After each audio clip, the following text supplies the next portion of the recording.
stop for fresh water and landed on the east coast of the island of Sumatra. It was midday, and some of us, having landed, sat in the shade of some coconut palms by the seashore, not far from a native village. We were a party of men of different nationalities. As we sat there, a blind man approached us. We learned afterwards that he had gone blind from gazing too long and too persistently at the sun, trying to find out what it is in order to seize its light.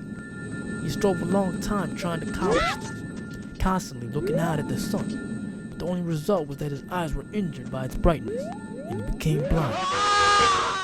Then he said to himself, The sun is not a liquid, for if it were a liquid, it would be possible to pour it from one vessel into another, and it would be moved, like water, by the wind. Neither is it fire, for if it were fire, water would extinguish it. Neither is light a spirit, for it is seen by the eye. Nor is it matter, for it cannot be moved. Therefore, as the light of the sun is neither liquid, nor fire, nor spirit, nor matter, it is nothing. So he argued, and as a result of always looking at the sun and always thinking about it, he lost both his sight and his reason. When he went quite blind, he became fully convinced that the sun did not exist.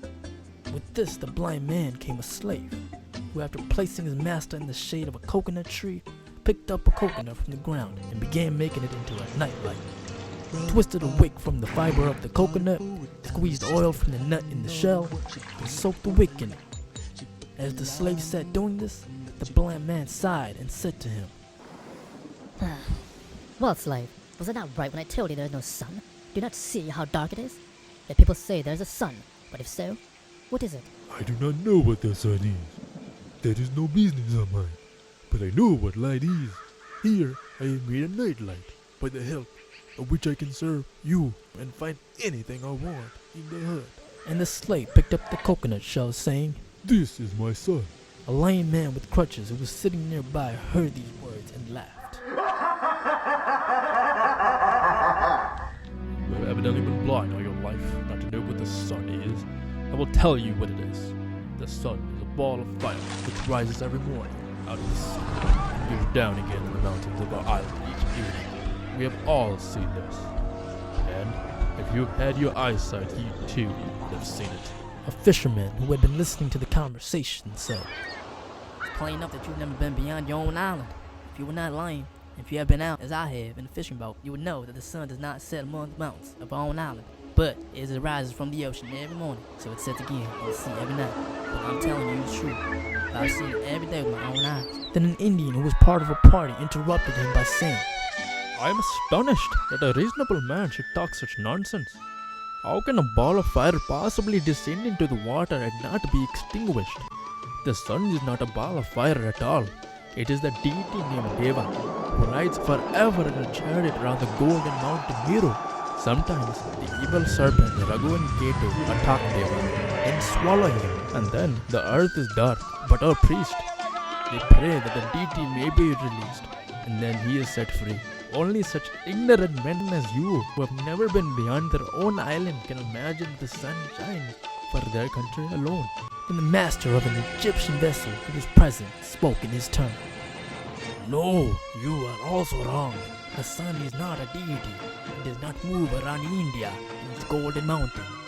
I have sailed much on the Black Sea and along the coast of Arabia, and have been to Madagascar and to the Philippines. The sun lights the whole earth and not India alone. It does not circle around one mountain, but rises far in the east, beyond the isles of Japan, and sets far, far away in the west, beyond the islands of England. That is why the Japanese call their country Nippon, that is, the birth of the sun. I know this well, for I have myself seen much, and heard more from my grandfather, who sailed to the very ends of the sea. He would have gone on, but an English sailor from a ship interrupted him. There is no country where people know so much about the sun's movement as in England. The sun, as everyone in England knows, rises nowhere and sets nowhere. It is always moving around the earth. We can be sure of this, for we have just been round the world ourselves, and nowhere knocked up against the sun.